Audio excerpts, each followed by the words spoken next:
All right, and we are back here on the GSMC football podcast. And for the third part of the show, we're going to talk about whether the Giants will franchise tag Saquon Barkley or not. So, the franchise tag period is upon us.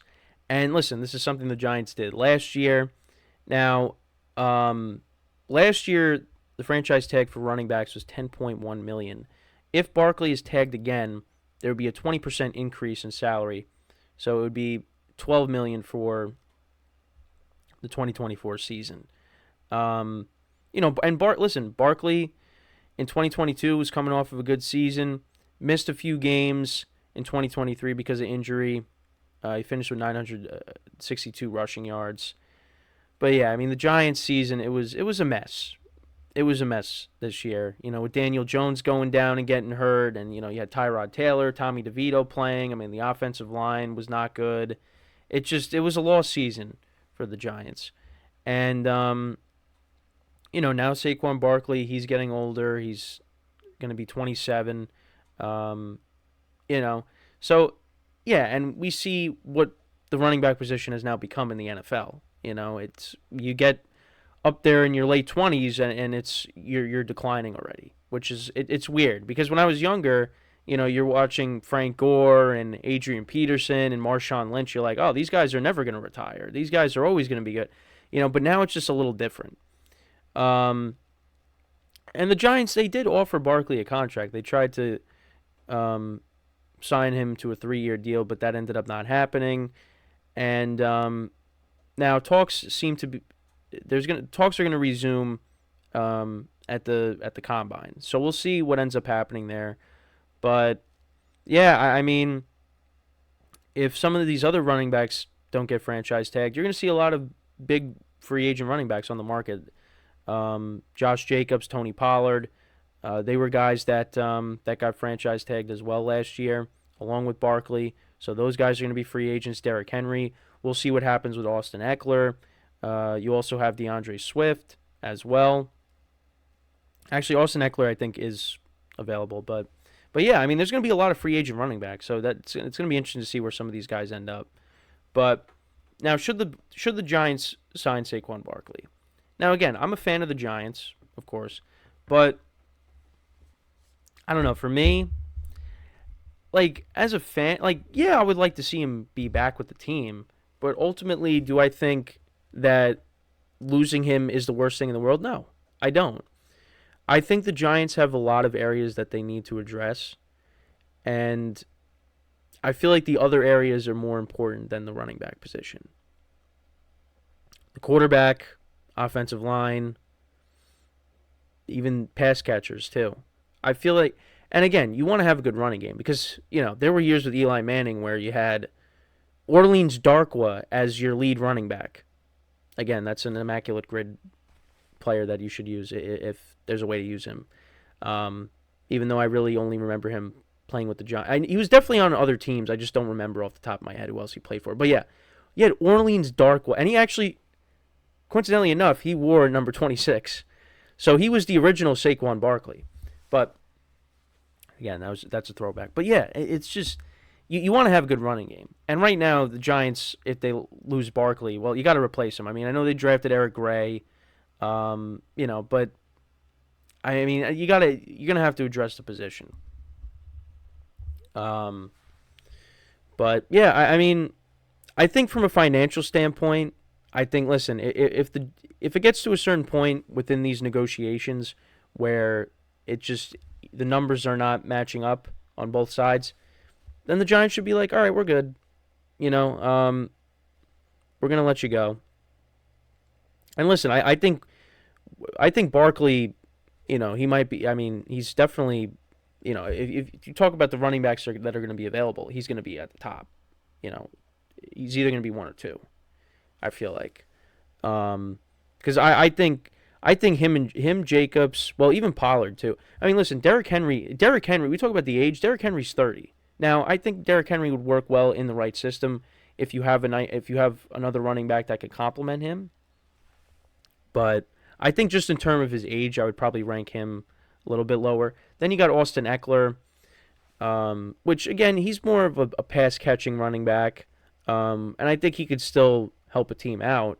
But I think you look at Jacobs and Barkley; those are probably the top two, in my opinion.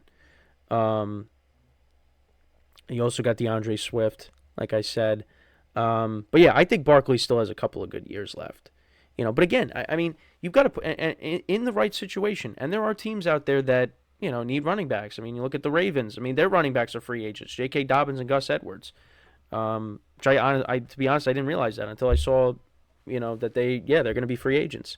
So they could be looking to maybe get Barkley. The Houston. I would love to see him go to the Texans. I mean, obviously, yeah, I would like to see him stick with the Giants, but the Texans, I think, would be a great spot in that offense with C.J. Stroud and how he performed this year and the young weapons that he has throwing the. I mean, what was the weakness of the team on offense? It was the running game. Evan Singletary did a nice job, but this is Saquon Barkley now that you're bringing in. If that ended up happening,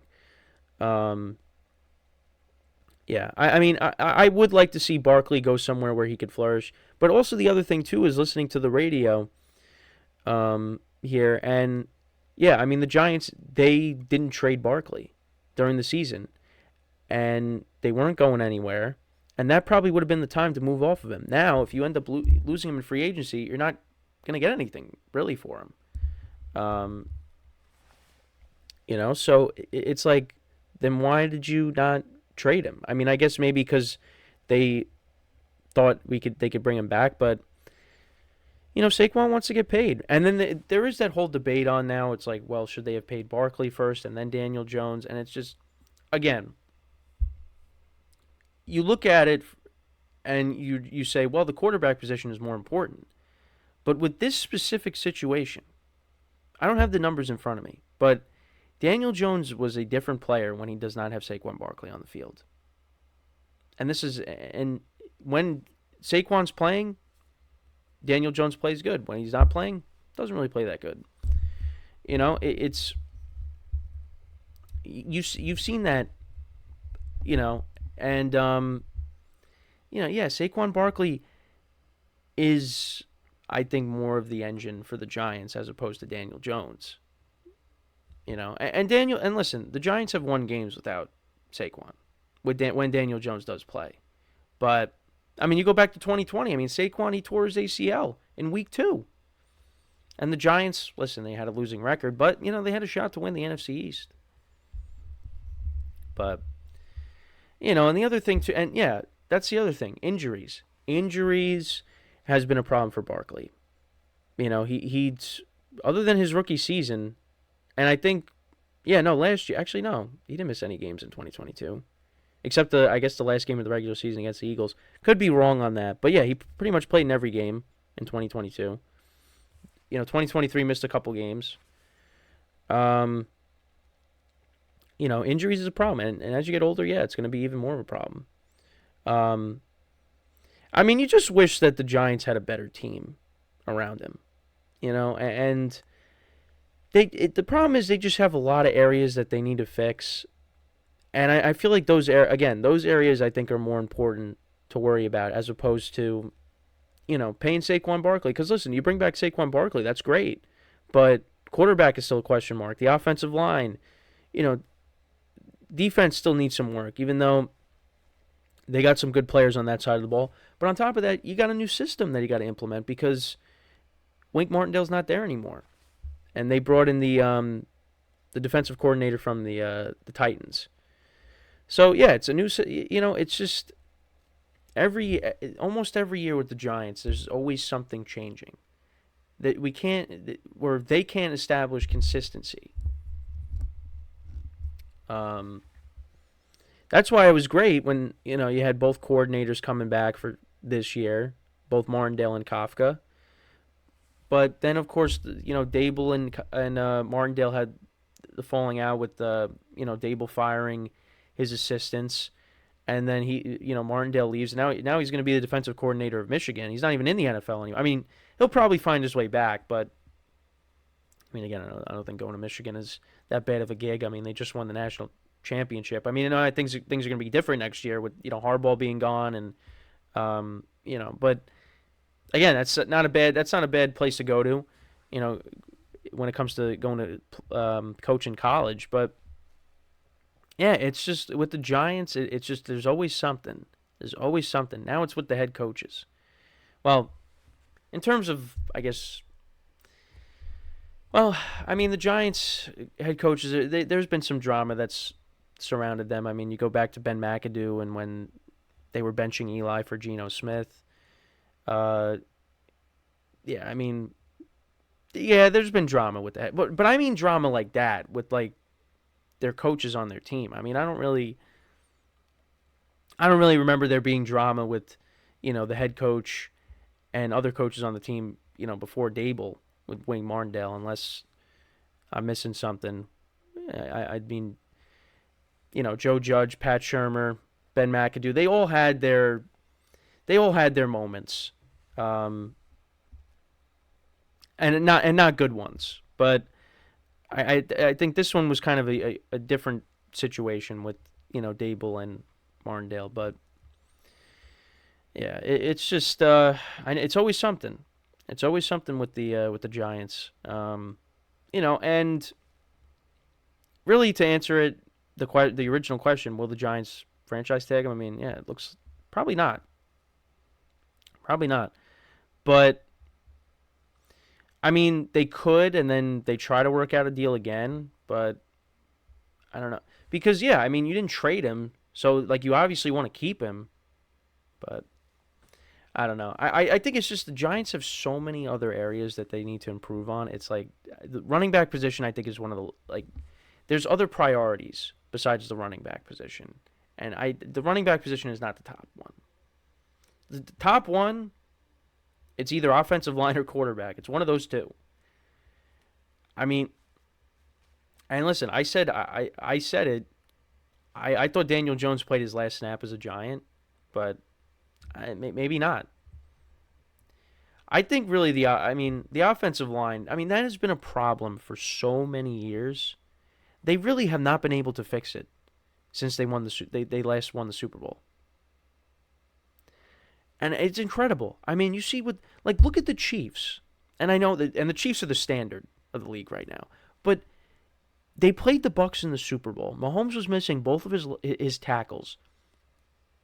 And they fixed it in one offseason. They drafted well, and then they signed Orlando Brown, they signed Joe Thuney, they drafted Creed Humphrey, and they were fine. And then they won the Super Bowl a couple years later. I mean, they made it to the AFC Championship game and they lost to the Bengals, but still, they fixed it. I don't understand why, and that goes for both New York teams too. They can't fix the offensive line, no matter what they do. Again, Andrew Thomas, who Dave Gettleman drafted, he drafted him. Give him credit. But outside of that, got to figure out the other positions. Because, I mean, John Michael Schmitz, I did not say his name right. John Michael Schmitz, okay, there we go. Again, just his rookie season. And why am I drawing a blank on the Giants' right tackle from Alabama? Why am I don't know why I'm drawing a blank on his name. Because I know when I'm going to see it, and I'm going to be like, oh yeah, I don't know how Evan Neal, that's who it was. Okay, yeah, I had to pull it up. Evan Neal. I mean, listen, he hasn't been great, so they got to figure that out. I mean, they signed Justin Pugh, and when they played the Bills, the Sunday Night Football intros, I mean, he said Justin Pugh straight off his couch. I mean, Pugh came in and actually didn't do a bad job. The offensive line actually improved a little bit. So, yeah, it's just the Giants have so many problems, and again, it's going to probably come at the expense of Saquon Barkley if they don't end up bringing him back. And I think he should go somewhere else, and I think he would do well if he ends up in the right situation. And, be a playoff contender. I mean, yeah, 2022 was nice, but, yeah, I mean, Giants took a massive step back. And I think they have to prioritize other positions, improving in other areas. And, again, I think that's going to lead to Saquon Barkley going somewhere else. But we'll see. Again, that's just my opinion. But let me know what you guys think. Should the Giants franchise tag Barkley and try to work something out, or should they let him walk and I guess find somebody else to fill in at the running back spot? But I just think the Giants have so many other areas that they need to improve on that it just I think that's Saquon Barkley is going to be left out of that because they just need to improve in other areas. So yeah, when we come back now from our final break of the show, we'll talk about some candidates that could possibly be salary cap casualties who could end up being released. So yeah, that is what we will do when we come back from our final break of the show. So stick around and we'll be right back here on the GSMC Football Podcast.